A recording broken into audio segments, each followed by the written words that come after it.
Welcome to the Infernal podcast, a joint venture between TarsStarkist.net and 40K. I'm Tars from TarsStarkist.net.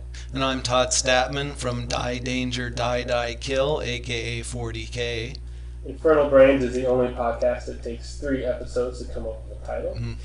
On today's show, we'll be discussing Polly Shang Kuan, a famous martial arts actress who made many fine films. Polly Shang Kuan first came to fame in King Hu's 1966 film Dragon Gate Inn, where she played a female sword master in disguise as a male, which became sort of a motif for her. She is also famous for the 18 Bronzeman films, another film where she was disguised as a male. In her early films, such as Grand Passion or Bravest Revenge, she normally was a daughter of a murdered father who set out to avenge her father's death. Her fathers died all the time, and probably the hillsides of Taiwan are still littered with the dead bodies of her fathers. After she started her career in acting, according to the biographies online, which we know are incredibly accurate, they say she learned martial arts, including Taekwondo, Judo, and Karate. Yeah, all the things I saw said that she had actually it's just basically the same bio reprinted on a bunch of different sites, which said she had a black belt in Judo, Karate, and Taekwondo, which for some reason, I mean, she's definitely got skills, but that there's something about that sounds like that might not actually be accurate. None of those are actual Chinese martial arts. Yes, that should be noted. It's hard to find any other biographical information about her online in English. The book, The Essential Guide to Deadly China Dolls, which was made pre the internet, stated that at one point she married an officer in the military, and eventually they got divorced, and then she married a Chinese businessman, I believe. But another biography I found says she now operates a restaurant in LA. I heard somewhere that she is living in California now too. I can't remember where I heard that. It may have been in that, because she also turns up in that documentary film, Deadly China Dolls, or is that the name of that one? Have you ever seen that one where they interview her? I haven't seen it. Yeah, I think they might mention that she's in California. It's good. She kind of looks like she's in her 40s at the time, and she looks kind of like one of the Edie's from Grey Gardens, like sort of a kung fu version. She's got like a leopard print coat on. She definitely comes across as very eccentric, and the interviewer asks her if she would ever consider going back into films again, and she says yes, but don't make me play mama. I want to fight. So we're going to focus on her films from the late 70s, which at that time were among the most awesome films coming out of Taiwan. In our very subjective opinion. Yes. A lot of people might not think these are the best Polly Shang Kuan films, but, well, they're wrong, actually. Yes. Don't listen to them, listen to us. Yeah, she ended up making some... One of the things that's really great about Polly Shang Kuan is that she went on this, what many might see as being sort of a downward career trajectory from the time of working with King Hu to the late 70s, when she made the movies we're talking about, which are some really deeply twisted, low-budget Taiwanese fantasy martial arts films. And a lot of people might look at that as being, that she was sort of on a downward trajectory, like I said. But the thing about Polly is that she really seems to be enjoying herself immensely in these films, and it's sort of a testament to what's so likable about her, is that she really has a real sense of fun, and she just seems to really enjoy whatever she's doing. Yeah, a lot of these films, I think, are originally intended to be comedies, and you can't really be miserable through a comedy. Yeah. You'll just throw everything off. Yeah.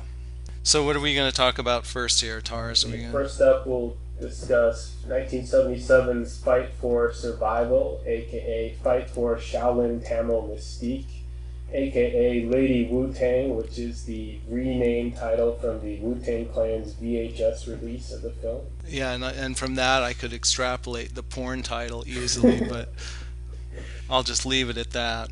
This is a film by Hao Chang, who, if you remember from our last shows, he directed Legend of Mother Goddess, as well as a film called Shaolin Invincibles, which has some kung fu gorillas.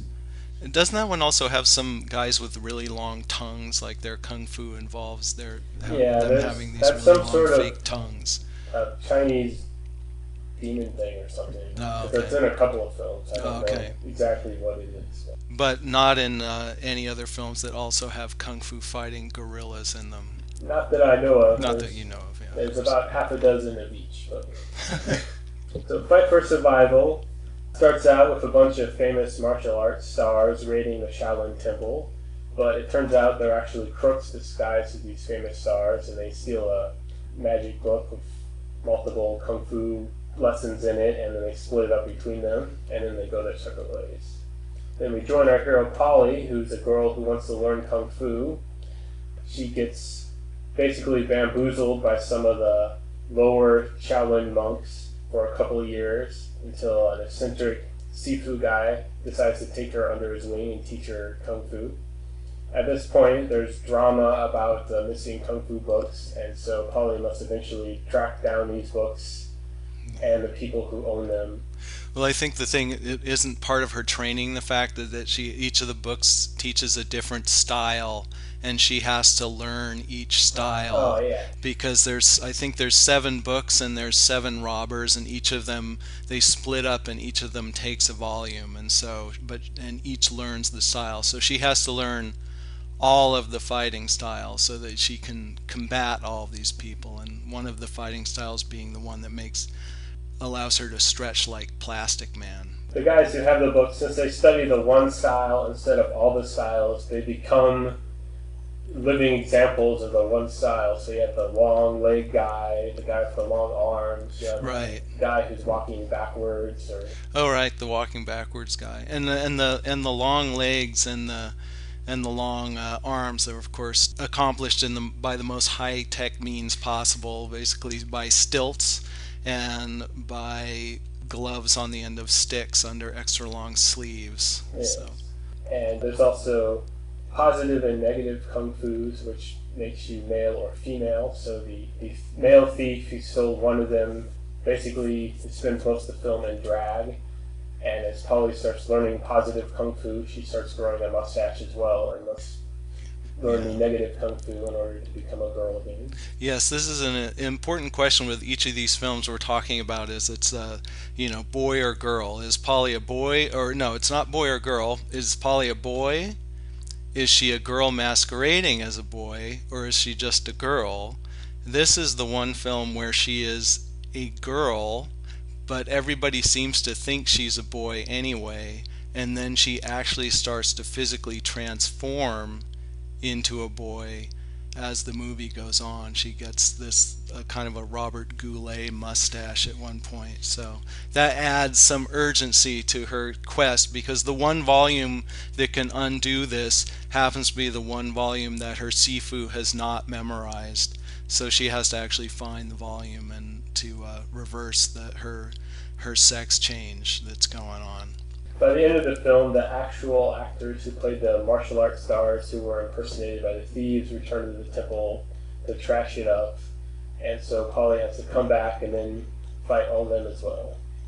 And then they do something at the end. I haven't watched this movie in a while, but there was something that the masters do at the end, which I described in my review as being a kung fu conga line. Like they all kind of put their hands on each of their shoulders in the train, and they don't really show it very clearly, because I think the effect probably looked so bad that they didn't really want to show it in one long shot. But I think aren't they kind of flying through the air with their hands on each other's shoulder, like doing the bunny hop? They did like weird matrix array type moves in some of these films. I think it's one of their array stances.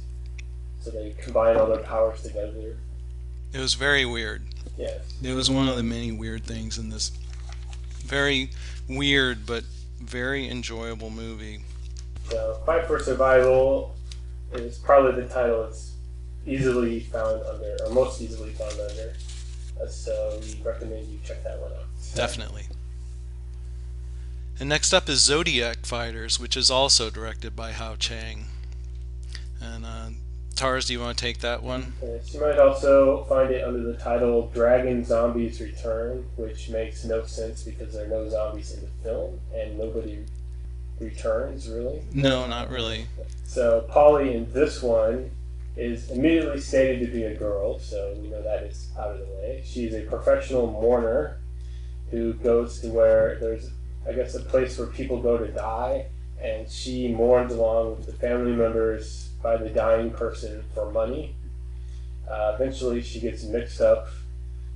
She finds a treasure next to a skeleton, and she goes to bury the skeleton before she grabs the treasure, and it turns out it was all a huge trick. If you bury the skeleton before you touch the treasure, you get the actual real treasure, but if you didn't, it was a trap. Uh-huh. And the treasure is the Heartbreak Sword and a message to go visit the Heartbreak Girl and basically tell her the guy who owned the sword died in misery because she was with him. The Heartbreak Girl actually guards a cave which has 12 caves in it for each of the different Chinese zodiac animals. And in each of those different caves, you can learn a different style of kung fu based on the different animals, such as dog style or snake style or dragon. All of the caves, except for the dragon caves, have been broken into already and defaced. Polly agrees to learn the dragon style kung fu because she wants to help the Heartbreak Girl get back at the man who killed her family and took over her land, whose name is Tiger Shark. Just as her training ends, 5 guys called the 5 Elements, and each having a different primary color outfit, barge in and cause Heartbreak Girl to suicide. So Polly now has to go track down the other animals and get them all to team up to take down the 5 Elements and Tiger Shark. The highlight of the movie being basically once all the animals get together, and which are literally played by actors in funny animal costumes. Basically, I can't remember all of them. I remember the main one. I remember is the woman in the kind of ratty looking bunny suit. Yeah, who eats a carrot or plays a carrot instrument or something. Oh yeah, there's some kind of a carrot themed. Yeah, there's a snake lady. There's a tiger guy who actually has the most uninteresting costume. Mm-hmm. There's a dog guy who at one point pees on one of the other guys, so that's Kung Fu Power of Dog Pee. It's not a kung fu comedy if someone doesn't pee on someone else. There's bulls. It's the Peach Kid rule. Yeah. Bulls and all the other animals. Consult your local Chinese restaurant menu or table mat for. And then at the end, the bad guy is revealed to be Lo Li, and is Lo Li in Fight for Survival as well. He's in. I'm not sure. He probably is. He's in a ton of people. Yeah, he's in Little Hero. He's in a few. I mean, he did a lot of these Taiwanese movies, but as most of you probably know, Lo Li was the star of King Boxer, which is better known here in the States as Five Fingers of Death, which was one of the first kung fu films to be a big theatrical hit in the United States.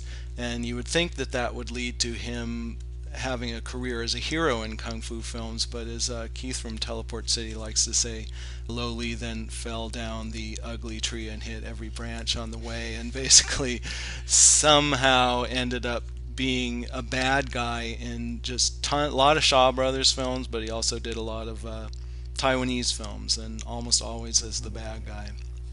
So he shows up in this, and he makes quite an impression. There's a scene I think I talked about in one of the earlier episodes where the big finale's on the beach, and he shows up being carried in a big old palanquin that launches these sharks. They kind of look like stuffed novelty sharks that you'd get at big rubber sharks. Yeah, it's like something you'd get at the boardwalk. You know, if you did the ring toss or something, you'd get one of these sharks. But he launches them at the animal fighters, and as I recall, there were also, aren't there like motorcycle sound effects that the sharks make? There was some really weird. Yeah, they have like an engine sound as they're running down. Yeah, they're like vroom vroom, and the bunny lady jumps on one of the sharks and rides the stuffed shark. It's pretty. Words can't really do it justice. And also he has his minions, which are guys with big lobster claws on their hands, and yeah. So unfortunately, not everyone is dressed up as an animal. Only certain minions. Yeah. Yeah.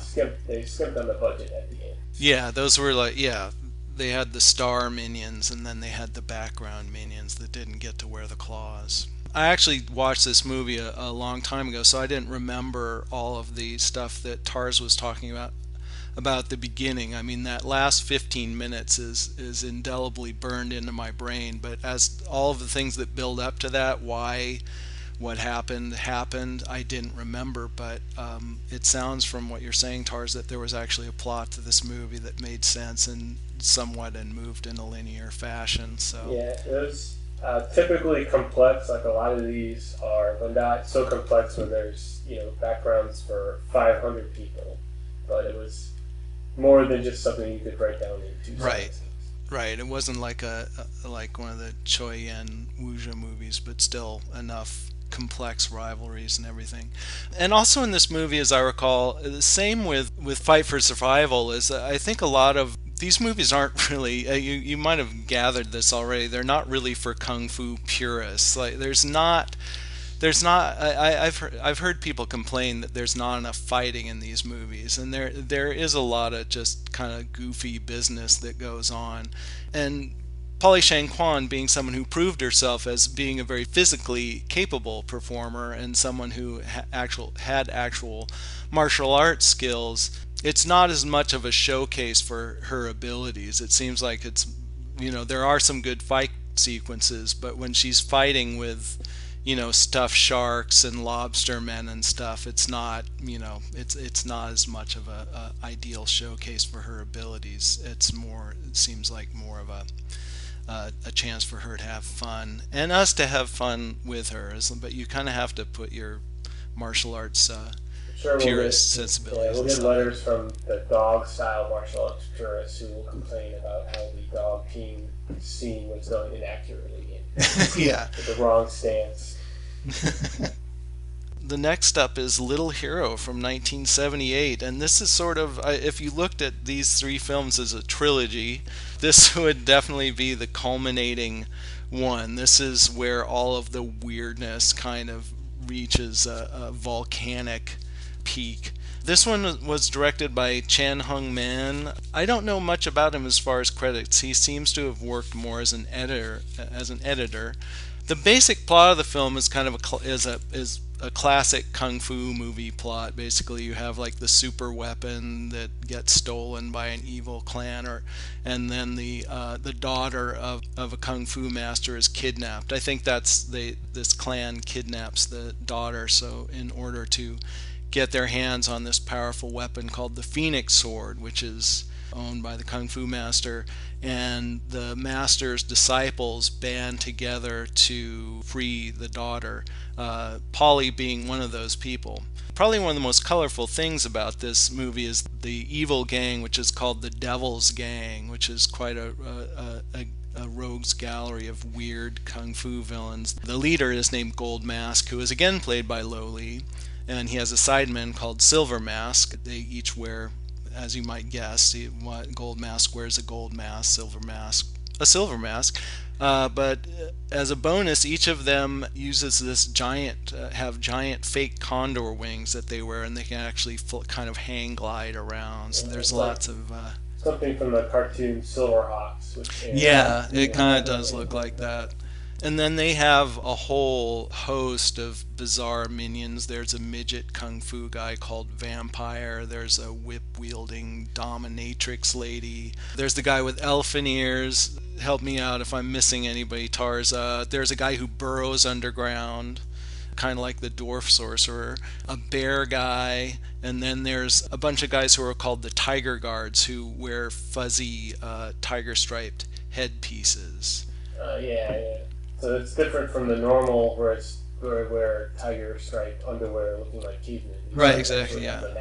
They actually have the cute little ears going on too. And the gang of Master Chen, who are the heroes, would in any other circumstances look pretty weird too, but when you put them next to the Devil's Gang, they really look pretty normal. But there is a guy who wears a spiked football helmet, which is interesting because I think this is supposed to take place in like the 17th century or something like that. But he has a football helmet. So There's all kinds of crazy stuff goes on in this movie. There's a part where Polly has to fight people who are inside these things that look like, would you say I always called them pinballs in my reviews, but they have holes in them, so they look kind of like bowling balls a little bit. Bowling balls or Death Stars or something. Yeah, they're like personal Death Stars. And so she has to fight those. Once again, probably not the best showcase for pure martial arts, you know.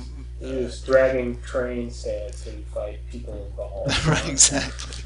And I think there's some giant mouse traps that are employed. It's very cartoonish, I think would be the right word to describe the action in this. And then definitely the high point again, as with Zodiac Fighters, the finale of the movie is just really incredible. I think anybody who has seen this movie, this is the part that really sticks with them, and that's the part where once again there's a climax on the beach, and this takes place after Polly beats, I think Silver Mask takes the wings herself, and there's an aerial chase where she chases Gold Mask. She's flying around. In this movie, she is a boy, actually. Yes, she is not.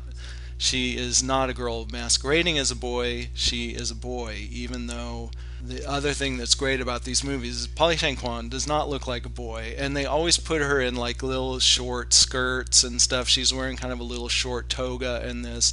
She has full makeup on, eyeliner, but this is sort of a tradition of wuxia films and martial arts films, and especially in the 60s you had a lot of, it was very common to find the male heroes of wuxia and martial arts films being played by women. So this is a holdover from that, but it's pretty ridiculous, you know, and the only way you know that she is supposed to be a man is because everybody refers to her as young man. Yeah. Well, young man, or lad. She gets called lad a lot, or at least in the terrible English dubs. Yeah, I was waiting for the big reveal at the end, but that never happened. Right, yeah.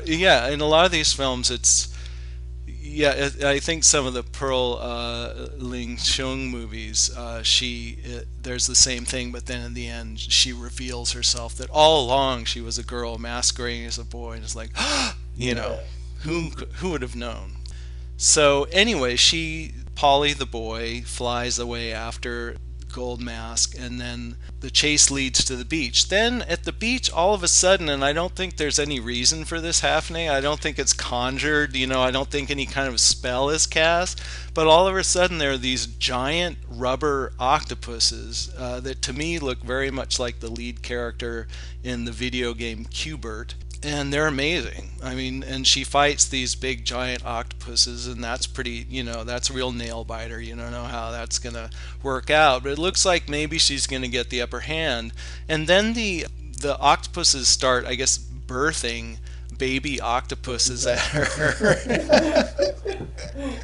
And and so there's like they're just like spurting out little baby octopuses at her, and she's kind of like, you know, fending those off. And that's kind of I think that introduces sort of an interesting evolutionary concept to the idea of birth as a defense, you know, like not just procreation, but you have babies, you know, to use them as projectiles against your enemies. Yes. Maybe an ability that humans once had that we've lost. Sadly. So yeah. I wonder why that would have died out. Yeah, exactly.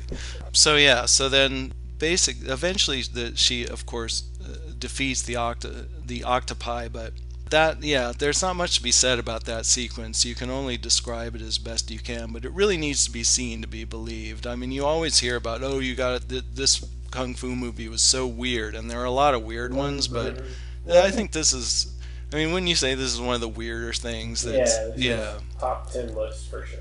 Top 10 list of weirdest moments in kung fu, and that there is quite a lot of competition. I think it's up there with the watermelon monster from which was that Taoism drunkard that's in.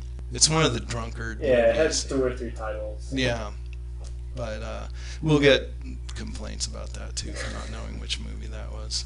So that's Little Hero. And that's it for all the Polly Shang Kuan discussion for now. Tune in next time for another episode of The Infernal Brains.